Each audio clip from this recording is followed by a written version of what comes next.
This girl is the main heroine of an Otome game, but she's currently going down the path of the bad ending. Seeing her constantly being harassed and mocked, our MC decided to step in.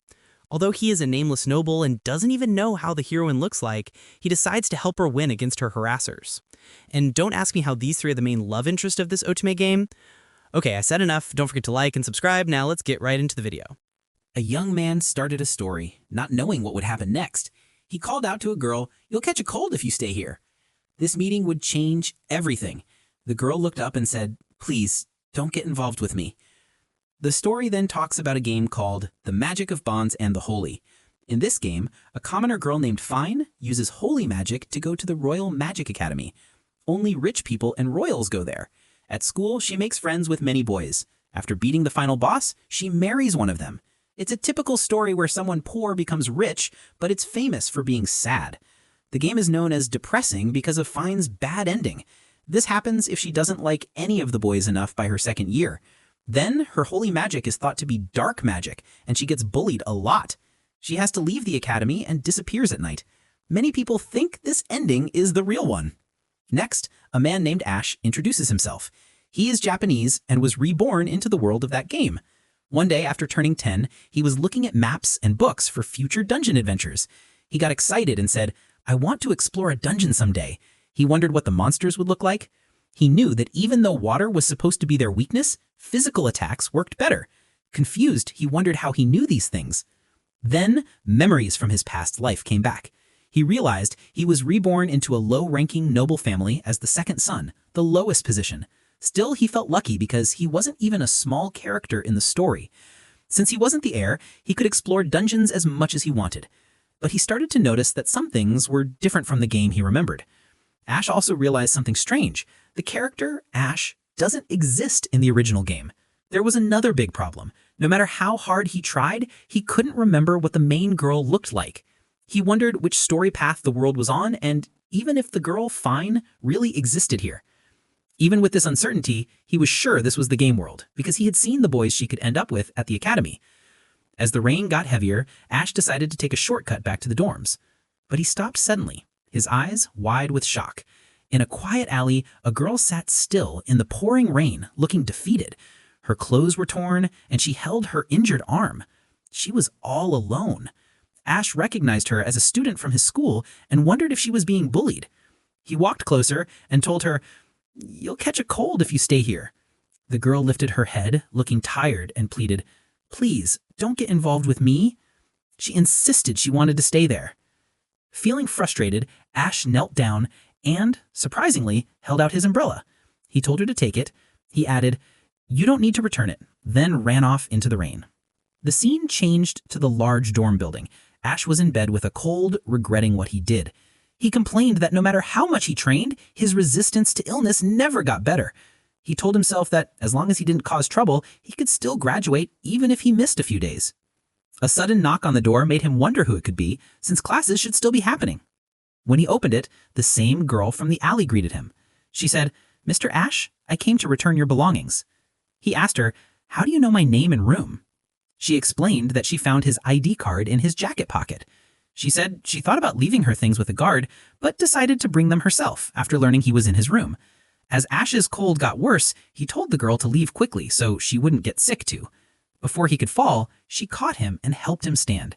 He mumbled sorry, feeling weak and embarrassed. She saw his fever and made him go back to bed. By his bed, she asked if he had cold medicine, and he said no.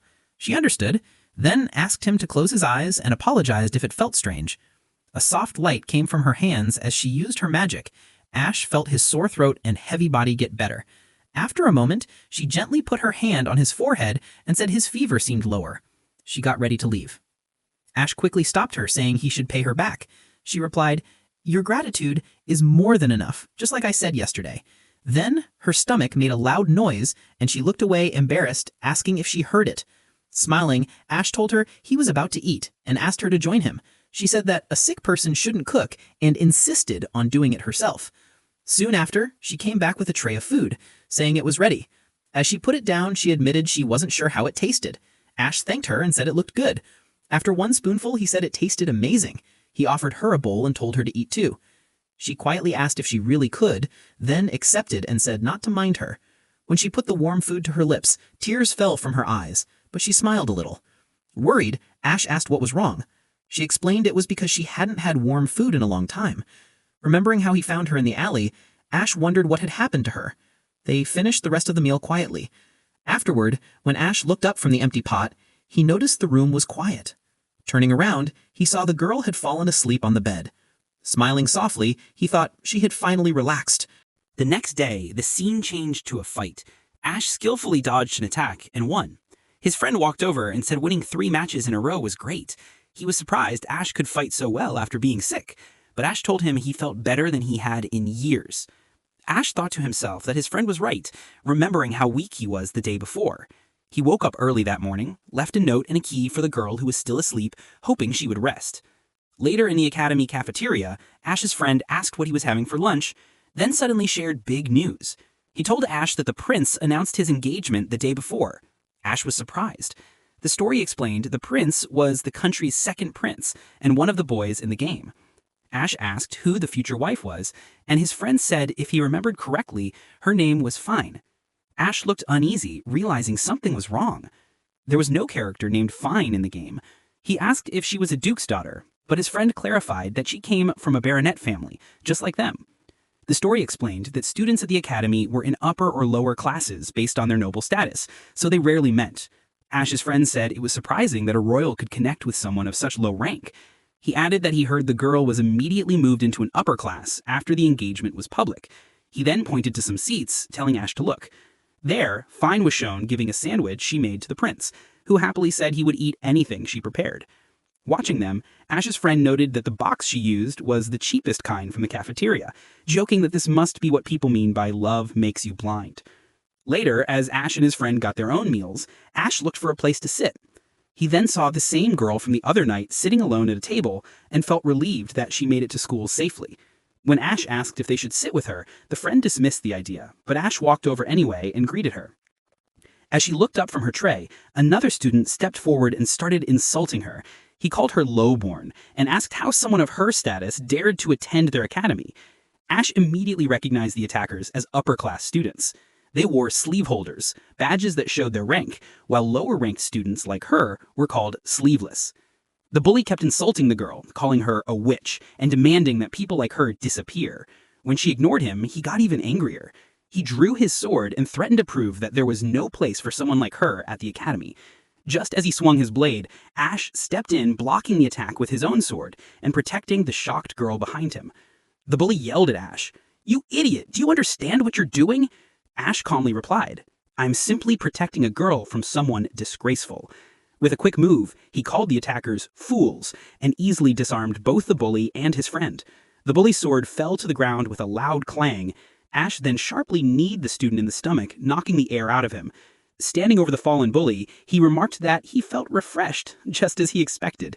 By now, many students had gathered, whispering about the fight between a sleeveless and a sleeve holder. An instructor arrived and sternly told Ash to stop. Ash's friend quickly apologized for him and said he would handle the rest. Without a word, Ash suddenly lifted the surprised girl into his arms and carried her away. The exasperated instructor shouted after them, saying he expected a full explanation. The next day, the scene moved to a quiet street outside the academy. The girl, still flustered, asked, "Could you put me down?" Ash apologized and set her on her feet. She looked at him and asked, "Why did you go so far for me?" He looked away and said he just couldn't leave her alone. Blushing slightly, she looked down and softly replied, "I see." Ash then pointed out that standing around in their uniforms could attract attention and suggested they go to his mansion nearby. When they arrived, he opened the door and announced, "We're here." The girl stepped inside and was shocked by how messy and cluttered the room was. She asked, "What happened? Where are the servants?" Ash explained that they didn't have any. He quietly thought to himself that the mess was just because he found it too much trouble to sell all his dungeon treasures. The girl suddenly turned to him and asked where the cleaning tools were kept, surprising him. She firmly declared that they needed to clean the house.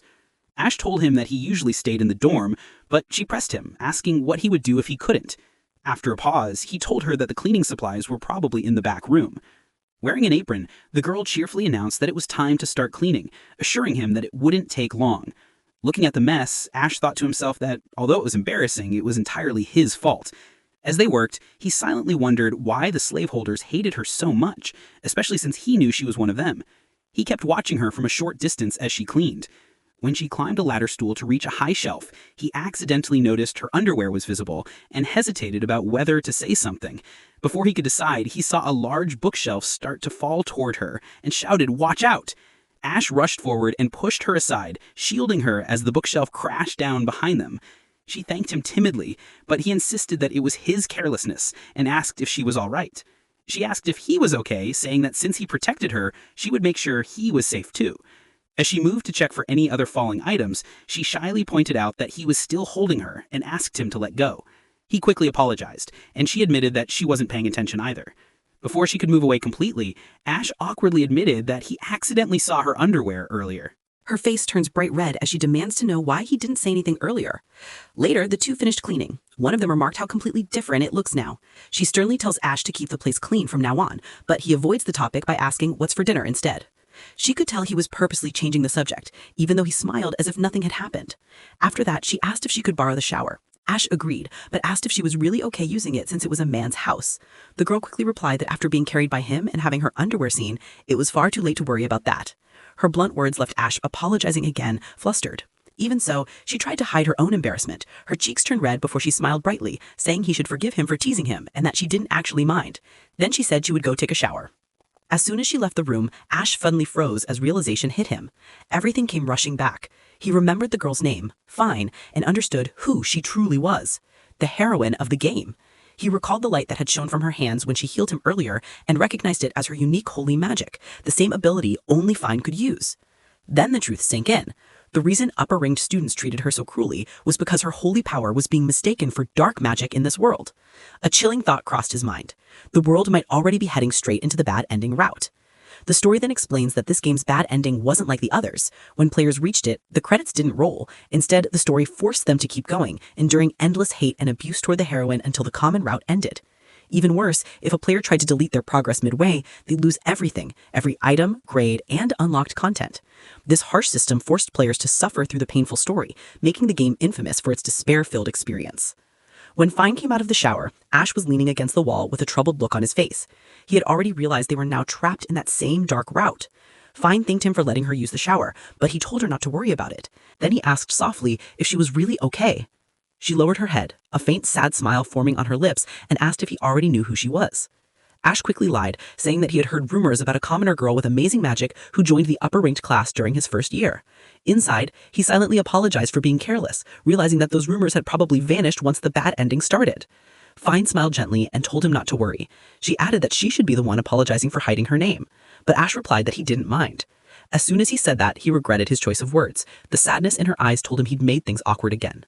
Wanting to move past it, Ash said it was already late and that she could stay the night. She smiled softly and gratefully accepted. The next morning, Ash went to greet her, but the guest room was empty. On the table, he found a note.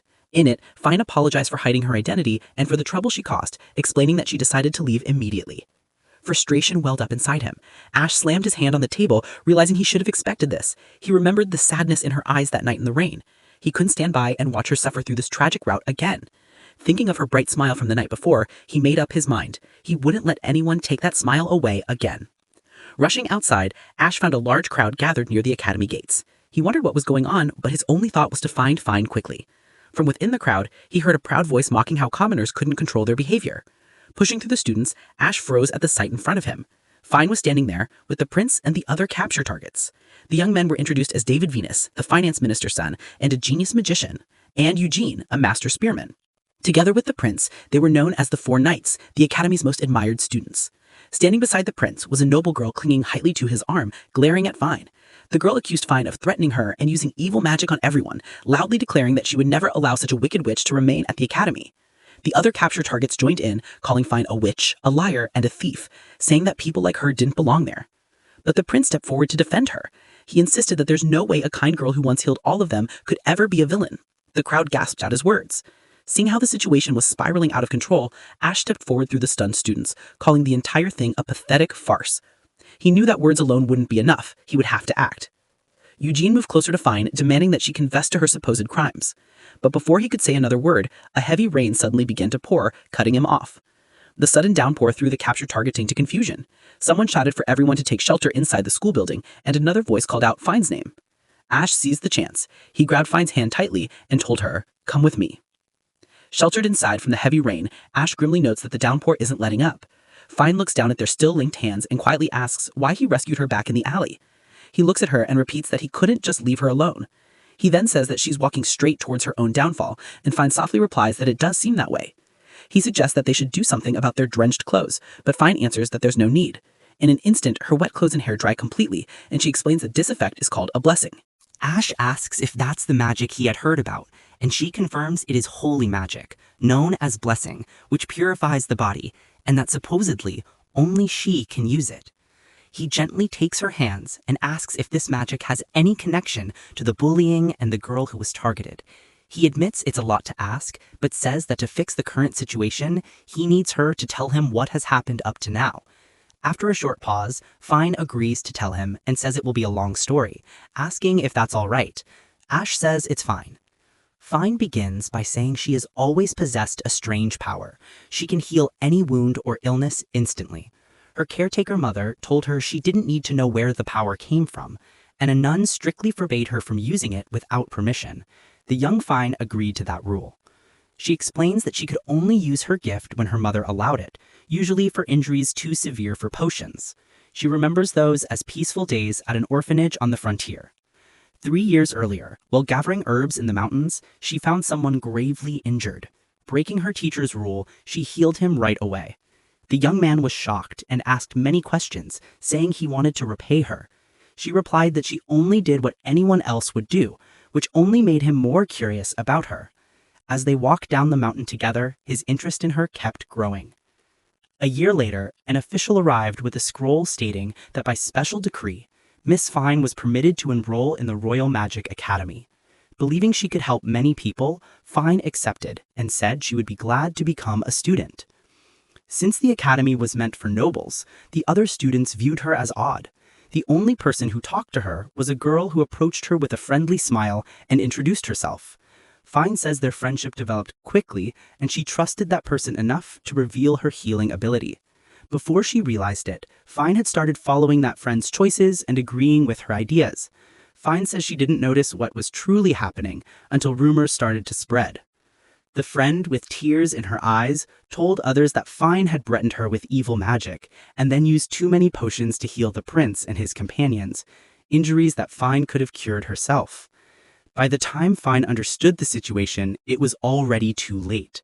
She was branded a villain, a witch, and a liar. The final straw came during outdoor combat training, when Fine cast a protective barrier over students inexperienced in fighting monsters. The captured targets accused her of trying to harm them with that protection, called her power disgusting, and banned her from ever using it in front of them again. Fine recalls being confronted and called a witch.